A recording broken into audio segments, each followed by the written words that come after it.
Retired టీచర్ని. మరి 2024 సెప్టెంబర్లో రిటైర్డ్ అయినా.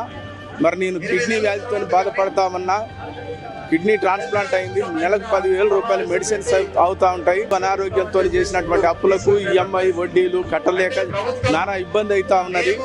మరి గత ప్రభుత్వం అని చెప్పుకుంటూ ఇంకెన్నాళ్ళు చేస్తాం? మేము దాచుకున్న పైసలు కదా మేము అడిగేది.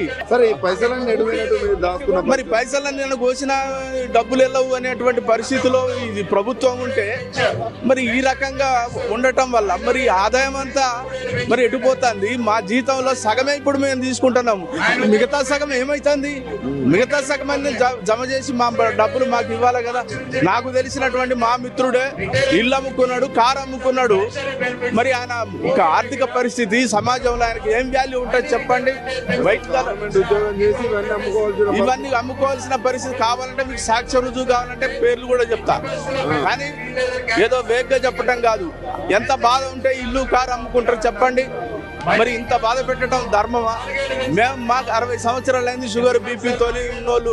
ఇక్కడ ఉన్నోళ్ళు అంతా షుగర్ బీపీతో ఉన్నోళ్ళే, దాదాపు ఒక 10% తప్ప. మరి ఈ పరిస్థితిలో మేము మనవరాళ్లతో ఆడుకోవాల్సిన ఏజ్లో ఈ విధంగా ఎండలో ధర్నా కోసం తిండి తినక